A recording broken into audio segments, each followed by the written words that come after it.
Bonjour, c'est Ténébreuse pour un autre post de réflexion. Le sujet aujourd'hui, ça sera le premier contact. Donc, qu'est-ce que j'entends par là? J'entends par là, bien sûr, tout ce qui est première rencontre avec des supposés extraterrestres. Donc, tout d'abord, qu'est-ce que c'est un extraterrestre? C'est un, comme l'indique le mot, c'est un être venu d'autre part que la Terre. Je dis ça parce que, par exemple, il y a un ami de ce langage dans Planète 51, donc un film d'animation, où en fait c'est l'histoire d'un astronaute qui vient sur une planète et en fait du coup c'est le point de vue de la planète extraterrestre. Donc j'ai pris quelques œuvres et donc du coup dans celui-là l'alien dit en fait que à l'humain que c'est lui l'extraterrestre. Mais non, parce que déjà c'est un abus dans le sens où cette Terre, même si elle est un peu semblable à la Terre, je pense pas qu'elle s'appelle Terre, je crois qu'elle s'appelle Xandia, un truc comme ça.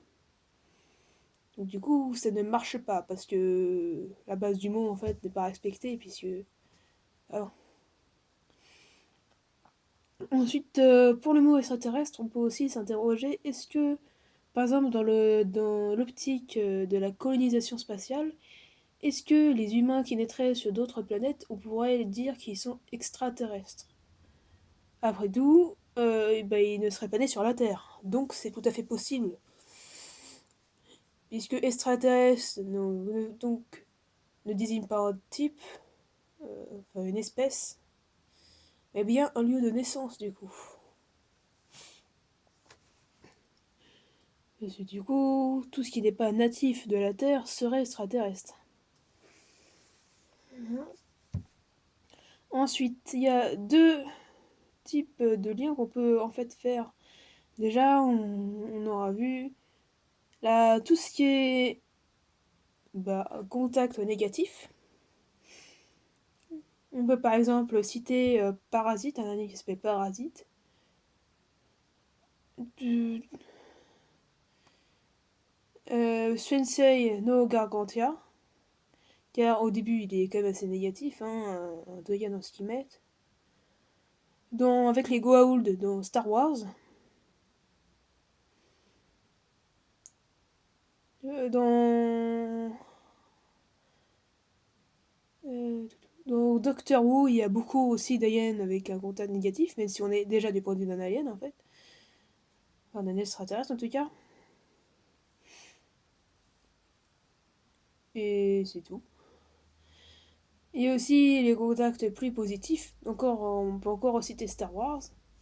Et Men in Black, parce que même s'il y a souvent des ennemis, des extraterrestres négatifs, il y a beaucoup en fait d'extraterrestres plutôt positifs. Il y en a même qui travaillent au leur QG, enfin, pas. Il y a Star Trek, la majorité aussi est positif. Et il y a Riddick, qui est aussi plutôt positif, hein. On va aussi parler par exemple des super-héros, donc par exemple Superman, John, bah, tout ce qui est le corps des Green Lantern, qui est plutôt positif. Star Wars aussi, c'est plutôt positif, hein, parce que le problème n'est pas les espèces, c'est plutôt le système en place. Donc, après, j'oublie dans les négatifs, il y a aussi Alien et Predator, tout ce qui est Alien versus et tout ce qui est Predator aussi. Mais voilà, il y a tout ce qui est positif, il y a aussi Hostile, je sais, c'est méchant au début, mais toute la sphère autour est plutôt positive, hein. Même si c'est vrai que le fait que ce soit un dessin animé principalement avec un public jeune, destiné aux enfants, on joue beaucoup aussi sur comment les studios vont tourner en fait la chose. On remarquera par exemple que dans tout ce qui est plutôt jeune, par exemple Lilo Stitch, Planète 51, tout ce qui est Inhabited Planet Survive, Sensei Igno Gargantia, c'est plutôt léger et là, même si les deux animes, enfin, je pense pas, c'est plutôt destiné aux ados. Moi, enfin voilà, c'est pas ce que j'aime pas les animes, c'est pas que j'aime pas les animes, j'adore ça, c'est plus du point de vue en tout cas alien, parce qu'ils sont vachement légers là-dessus. Alors que tous les autres, Dark Matter, les trucs de super-héros, je ne suis pas vraiment sûre de d'où les situer, si c'est plus adulte ou enfant, parce que ça peut entre les deux en fait, c'est vraiment assez... Parce que c'est ni trop léger, ni trop profond. Voilà, tout ce qui est adulte, c'est aussi du coup tout ce qui est autour de Alien et Predator, tout ce qui est Star Trek et Star Wars, ainsi que Stargate. D'ailleurs, tout à l'heure j'ai dit Star Wars, alors je dis Stargate. Euh, Doctor Who, c'est aussi entre les deux, sincèrement. Men in Black, c'est un des drôles, donc c'est un peu entre les deux parce que quand il y a des vrais trucs en dessous. Il y a par exemple Parasite, ça aussi c'est plus tourné adulte, c'est comme de la réflexion. Il y a Albator, Transformers, tout ça, pour moi c'est déjà plus sombre. Je mets Transformers dedans pour une très très simple raison, c'est que bah, c'est ça des ouf pas parce que c'est des robots que c'est forcément pour les jeunes, c'est que vraiment au fur et à mesure qu'on avance dans les films, c'est de plus en plus sombre. Je veux dire, par là, au début, on a juste Bob Libby aurait fait des blagues, tout ça, et puis à la fin, ça décrète de partout, il y a des vaisseaux, du sang, enfin, voilà, c'est pas. Sincèrement, pour moi, c'est pas dedans. Il y a Riddick aussi, hein, en plus pour les adultes. Dans les trucs pour enfants, je peux aussi citer le trio venu d'ailleurs, les contes d'Arcadia. Même si plus ça avance, si c'est comme Chasseur de Trolls, je pense que s'ils en font une autre saison, ça sera plus sombre qu'au début. Ça va être en tout cas des problématiques qui ont bien évolué. Mais sur cet épisode, j'ai préféré prendre des sources sûres de films que j'ai vus pour pouvoir argumenter et prendre des exemples, ce qui est beaucoup plus simple. Donc voilà, tout ce qui est contenu négatif pour contenu positif, ça dépend aussi beaucoup du public visé en fait, dans les films. Mais surtout, on peut se poser des questions dans la réalité si ça se passait. Est-ce qu'on devrait forcément se dire, bah, soit, oh mon dieu, sont venus nous envahir, tout ça, soit c'est les meilleurs amis du monde et ils vont tout nous donner. Parce que niveau apport technologique, par exemple, si on rencontre un jour des extraterrestres dans un cadre où c'est eux qui viennent, ça sera plus comme dans Stargate, c'est-à-dire que leur technologie sera bien supérieure à la nôtre. Parce que c'est-à-dire qu'ils ont pu venir ici, qu'ils ont pu prendre contact, et à un moment, niveau technologique, ils seront beaucoup plus évolués. La question, c'est comment des êtres venus d'ailleurs nous on verrait. Il faut se mettre à place d'eux, comment nous on verrait les choses. Hein. Je veux dire, par exemple, chose simple, un simple avis, si jamais des extraterrestres arrivaient et qu'ils disaient, tiens, bah, ils sont pas mal pour des expériences, est-ce que vous trouveriez ça révoltant? C'est ça la grande question. Est-ce que par exemple, ce point de vue éthique serait révoltant? Mais pourquoi surtout ça serait révoltant d'un point de vue humain? Après tout, on fait exactement pareil en fait. On fait exactement pareil. Sur notre planète certes, mais on fait exactement pareil. C'est pas une question, c'est une question d'espèce pour vous. On fait pareil, pour notre intérêt, on utilise des animaux, d'autres espèces. Donc, est-ce que du coup, bah, qu'est-ce qu'ils font les extraterrestres? Du coup, s'ils nous prennent en rôle laboratoire, bah ils font exactement comme nous. Donc, pour le coup, ça c'est mon point de vue. En tout cas, mon point de vue c'est ça, c'est qu'on peut pas, là-dessus on pourra jamais rien dire. On pourra pas trouver ça révoltant alors qu'on fait exactement la même chose. Ensuite, dans l'optique où ils ont une technologie supérieure, si par exemple ils veulent nous détruire, bah là au moins, je vais me dire, bah, bingo, hein, parce que malgré les films à chaque fois il y a super-héros et machin, il y a truc. Mais le moment, il faut être réaliste dans notre société actuelle. Quand on sait ce qui se passe niveau armée, par exemple, a priori, niveau mot de passe de l'armée américaine, c'est Toto, quoi, je veux dire. Ouais, je veux dire, à un moment, eh ben, faudra pas s'attendre à avoir une grande réussite, hein. On pourra pas vraiment se défendre. Pour moi, on pourra vraiment juste subir. Je pense sincèrement que s'il y a un jour une autre espèce intelligente, enfin en tout cas à notre niveau intellectuel et avec enfin d'un certain point de vue qui peuvent encore construire des trucs comme ça, Sincèrement, s'ils veulent nous détruire, on est dans la merde. Parce que. Après, ça dépend quand ça se passe. Si c'est un stade où nous-mêmes on peut pas voyager, on sera moins dans la merde. Mais du coup, non, pour l'instant. Par contre, si c'est arrivé demain, on serait clairement dans la merde, hein. Ensuite, s'ils sont venus en allié, par exemple, en Pacifique, comment les choses pourraient tourner? Parce que dans un cas négatif, les gens qui pensent que tous ceux qui sont venus, ils sont venus en paix, tout ça, ils peuvent facilement changer d'avis et se faire à l'idée en fait. Ils vont faire des trucs débiles, mais c'est pas trop grave. Dans un cas positif, le problème c'est du coup l'inverse, c'est les gens qui ont forcément une magouille ou quelque chose comme ça. Et ces gens-là, ils pourraient très bien en fait déclencher des hostilités qui n'auraient pas eu lieu autrement en s'attaquant par une pensée abstraite de mode oh mon dieu, qu'est-ce qui se passe. En fait, dans tous les cas, il y a des grands risques si deux espèces comme ça se croisent, de guerre en fait, soit parce qu'en fait il y en a un des deux parties qui engagera forcément une hostilité. Faut se mettre. Je me mets à la place des gens. Moi je vois pas d'autres scénarios. Donc ça c'est dans le cas où en fait on aurait une race qui viendrait. Peut-être que cette race remarque vu cette technologie, par exemple on peut voir le très haut venu d'ailleurs, les contes d'Arcadia, ben il pourrait très bien se dissimuler par des monos déjà, peut-être qu'il se fait des centaines d'années qu'on a déjà des extraterrestres et qu'on le sait pas. Ça je veux dire, vraiment ça, on Transformers aussi, Transformers protégé par l'armée. Et moi je suis pas trop théorie de la base 51 ou voilà de ce genre de truc avec comme quoi il cachera des extraterrestres. Parce que en fait les aliens n'auront aucun intérêt avec s'ils étaient déjà là, avec leur supériorité technologique de collaborer en fait avec des militaires. Ils n'auront aucun intérêt. On peut par exemple parler aussi dans Stargate les Gardiens.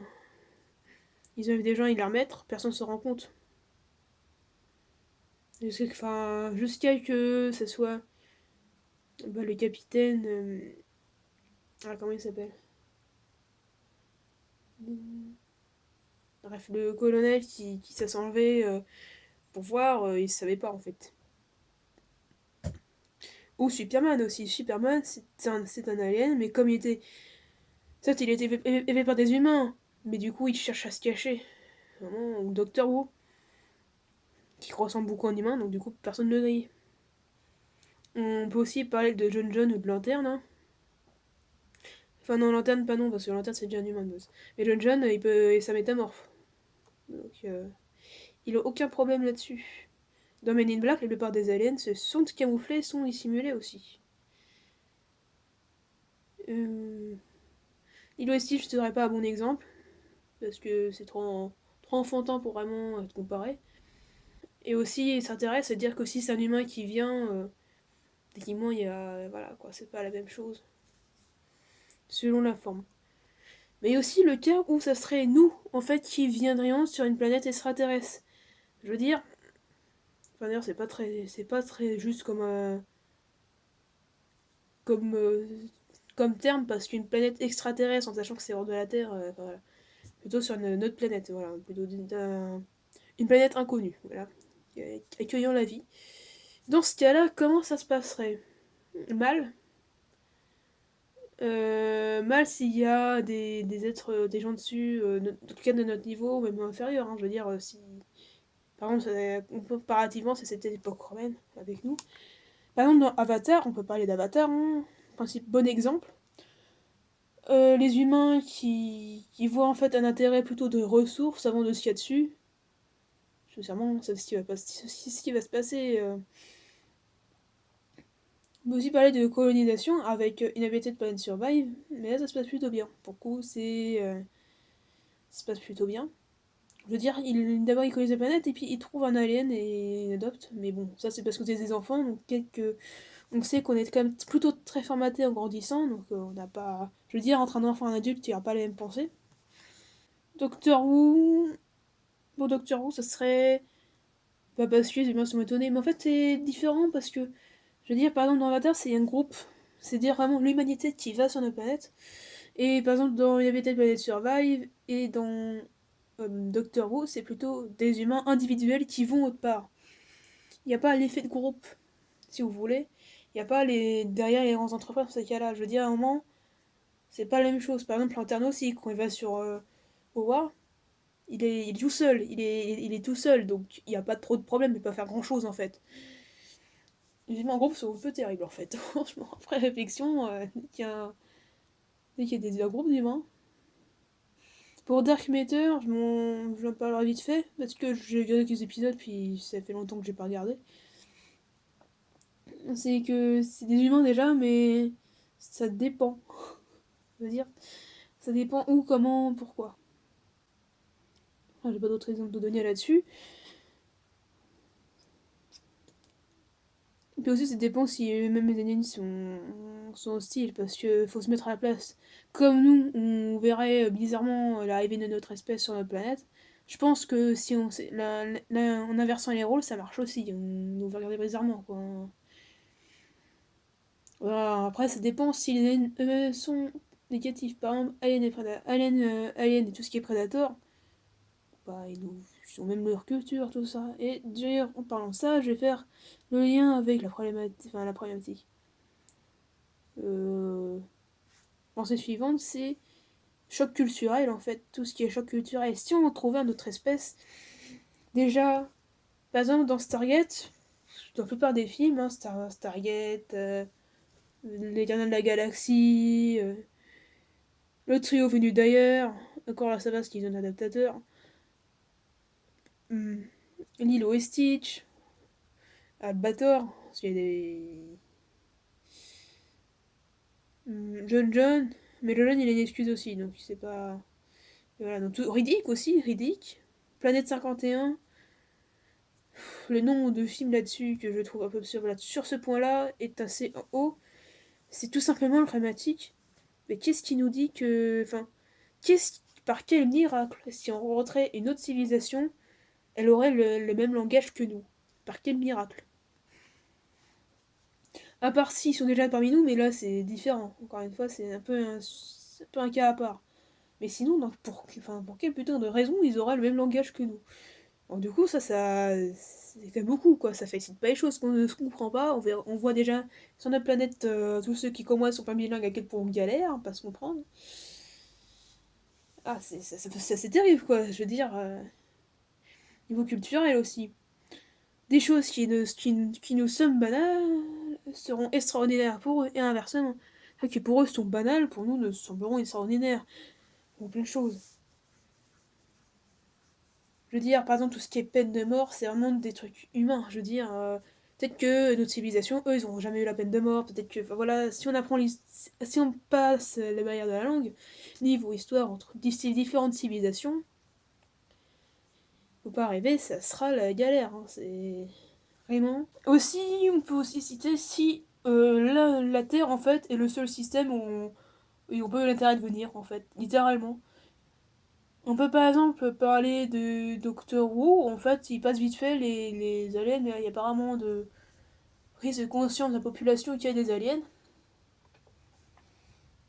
Dans Stargate, Star Wars, les Gardiens de la Galaxie, il y a toujours des. Enfin, très souvent, dans ces trucs-là, il y a en fait un système déjà en place, en dehors de la planète, déjà en place, enfin, je veux dire, entre systèmes solaires, entre planètes, entre espèces. On peut parler aussi dans Stargate d'ailleurs là-dessus. Des réunions des plus grandes espèces extraterrestres qui ont trouvé une langue commune avec les molécules. Pour ceux qui voient de quoi je parle.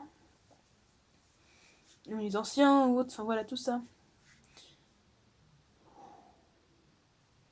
Dans Sensei no Gargantua aussi, en fait, avant qu'il y ait un mec qui vienne, ils savaient rien, les mecs. Hein.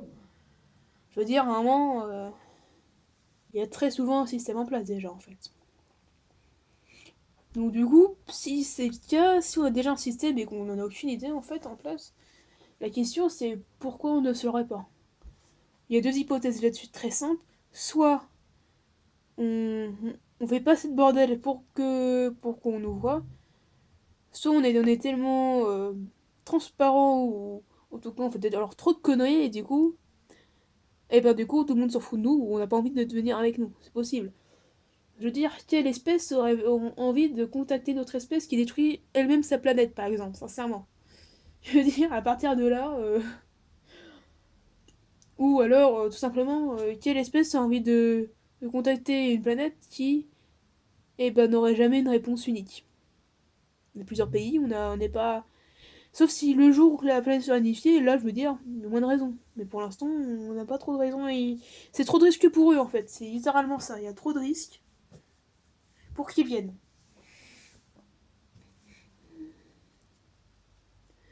On peut aussi parler d'autre chose au premier contact, c'est si au cas où une espèce qui vient en demandant asile. Je vous revois dans ce que j'ai dit au début pour ce qui peut se passer quand en premier contact, mais surtout dans ce cas-là, c'est plus seulement un risque à court terme de déclencher d'hostilité, parce que de toute façon là, mais littéralement de génocide de notre espèce par exemple, parce qu'ils sont pas obligés de nous donner de la technologie, d'autodestruction de notre propre espèce avec la technologie qui aurait été importée, et surtout des dérives. Il y a un film que je n'ai plus en mémoire, mais il y a un film, peut-être qu'il y en a qui vont voir de quoi je parle, où c'était un peu ça, c'est notre espèce, et qu'est-ce qu'on a fait, on a fait des expériences, et là on les a vraiment remis à une place dans des bidonvilles et tout, donc dans ce cas-là,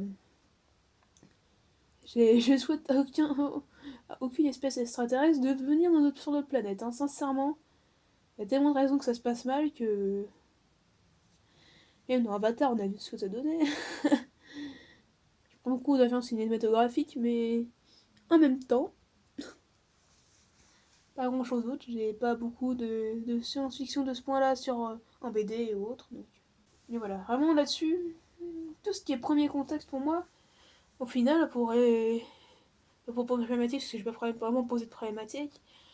Et pour répondre à ce sujet, en fait, pour premier épisode, pour premier test, enfin, premier essai, on va dire, si je répondrais pour l'instant que ça pourrait pas bien se passer, en fait. Ça pourrait vraiment pas bien se passer, qu'il n'y a pas de raison que ça se passe bien. Que de notre côté, notre nature fait que, et que de l'autre côté, il y a beaucoup trop de si dans le négatif. S'ils viennent pour nous faire des trucs, niveau choc culturel, tout ça, c'est.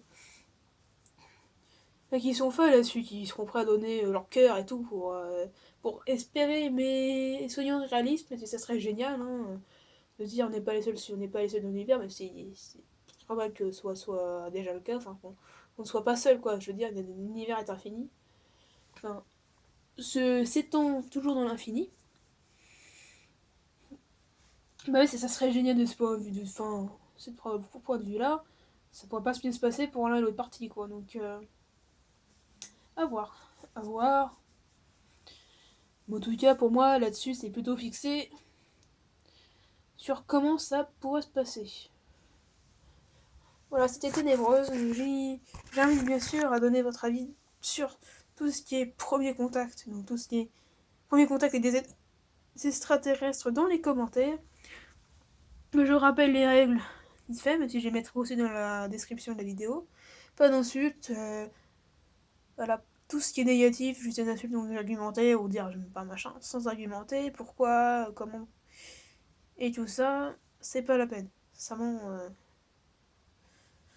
c'est entre vous. Enfin voilà, j'en ai marre. Enfin, déjà, j'en ai marre de faire de la police sur les autres vidéos parce qu'il y a des gens qui s'insultent entre eux, qui savent pas communiquer et qui vont juste là pour s'insulter. Alors, j'aimerais bien qu'au moins ici, vous respectez mon choix et si jamais vous voyez quelqu'un qui ne respecte pas ses consignes, bah vous le signalez en fait. Hein. Voilà. Au revoir.